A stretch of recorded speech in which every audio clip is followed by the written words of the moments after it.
We took off from Skegness to come back to Sandtoft, and we'd been airborne for about 10-15 minutes so, and the pilot suddenly felt a bit queasy and tried to get his breath, and he asked me to take control, so I took the hold of the controls and sort of followed the area which we were going in the general direction, and then he came to again, as it were, and he sort of got us back on course because I'd drifted off a bit. You know, not being a pilot or anything, panicking. And then we were gone for another about 5-10 minutes or so, and he did the same, and this time he must have fainted, and that was a bit worrying. But I thought, well, you know, before he came to again, so I just kept on going, because he'd already asked me to take control before he fainted, because obviously he knew he wasn't very well. And then I just followed his directions of the way we were going, and I sort of nudged him a couple of times to say, you know, are you with me, mate? And then we got near the Trent. Well, I know at the Trent they changed frequencies from Humberside to Doncaster.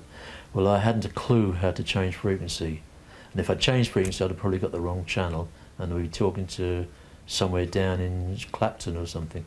Anyway, I called a mayday, which is what you're supposed to do, I believe, when you've got problems like that. So I called mayday. Humberside came back to me and asked for the details, because I hadn't told them which I was. So I told them the aircraft and told them where I was roughly going and what my height was, and they confirmed that my height and direction was as I said. And at this point, until this point, you had never flown an aircraft before. You're keen on flying, you like aeroplanes, but you've never flown one. Not properly. I've had the stick in my hand on other people's planes, but not a proper flight. So you're in control of a plane in the sky, having made a mayday call. Yeah. Then what? Well, apart from panicking, I sort of talked to the controller, and they said that they would get in touch with Sandtoft, which is a small airfield, and they would then sort something out.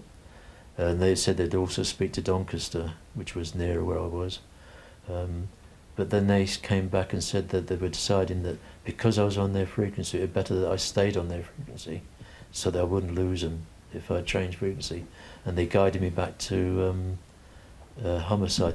Well, at that stage, I was about 1,500 feet, I think it was, and I could see the Humber, what they call the Trent Falls, is where the Humber joins the Trent, as it were. And I could see it, and just below it, I could see the Humber Bridge. So I said I'd go for the Humber Bridge. In fact, originally I was going to go to North Tower, because that's the way all our boats seem to go to.